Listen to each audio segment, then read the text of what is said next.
কর্মণ্যেবাধিকারস্তে মা ফলেষু কদাচন। এই কথার আক্ষরিক অর্থ হলো, তুমি তোমার কর্ম করে যাও, ফলের আশা করো না। বিস্তারিত ব্যাখ্যায় যাই। গীতায় শ্রীকৃষ্ণ বলতে চেয়েছেন, তুমি যাই কর্ম করো না কেন, আমি তোমার পাশে আছি, তুমি ফলের চিন্তা করো না, ফল আমি তোমায় ঠিক সময় মতন দিয়ে দেবো। তার মানে কি, যে চৌর্যবৃত্তি করছে সে তার কর্ম করছে, ঈশ্বর কি তারও পাশে আছেন? হ্যাঁ, আছেন।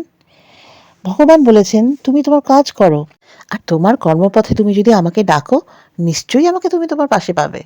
তাই বলে এই নয় যে তুমি অধর্মের পথে চলবে, অধর্ম করবে, কারো ক্ষতি করবে, সর্বনাশ করবে, পাপ করবে, অন্যায় করবে, অথচ তুমি আমার কাছ থেকে ভালো ফল পাবে। তুমি ঠিক যেমন কাজ করবে তেমন ফলই আমি তোমাকে দেব। যদি তুমি ভালো কাজ করো, তাহলে সেই ভালো কাজের ভাগ এতটুকুনি আমি নিতে আসবো না, বরঞ্চ সেই ভালো কাজের সম্পূর্ণ ভালো ফলটাই তুমি পাবে।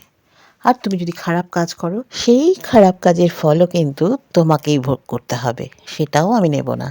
মহাভারতকালে তো শ্রীকৃষ্ণকে সব থেকে বেশি দেখেছিলেন যারা, তাদের মধ্যে একজন হচ্ছেন দুর্যোধন।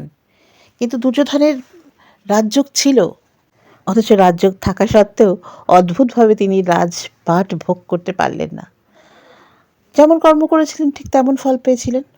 আর শেষ পর্যন্ত জয় হয়েছিল কার? পঞ্চপাণ্ডবের। এর থেকে আমরা কি বুঝতে পারি? তুমি যেমন কর্ম করবে তেমনই তো ফল পাবে, তাই না?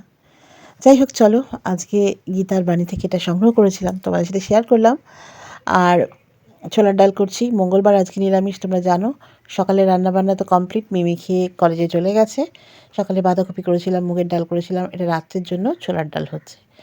তো আপাতত এইটুকুনি।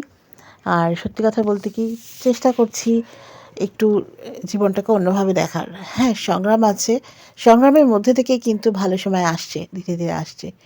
জানো তো, অন্ধকারের পরেই আলো আসে। দেখো, আমার কর্ম যেমন, সেই কর্মের রেজাল্ট আমাকে পেতেই হবে। কাজেই কর্মফল নিয়ে আমি আর ভাবিত নই, শুধু এটা ভাবি যে চলমান সময়টাকে যেন আমি কাটিয়ে দিতে পারি। আমার যে কাজটুকুনি আমি চলমান সময় করছি, সেই কাজটা যেন আমার ঠিকঠাক হয়।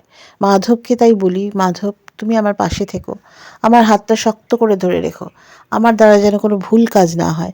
আমার জন্য সব থেকে ভালো যেটা হয়, যে আমার জন্য যেটা হায়েস্ট গুড, সেটাই যেন আমি করতে পারি।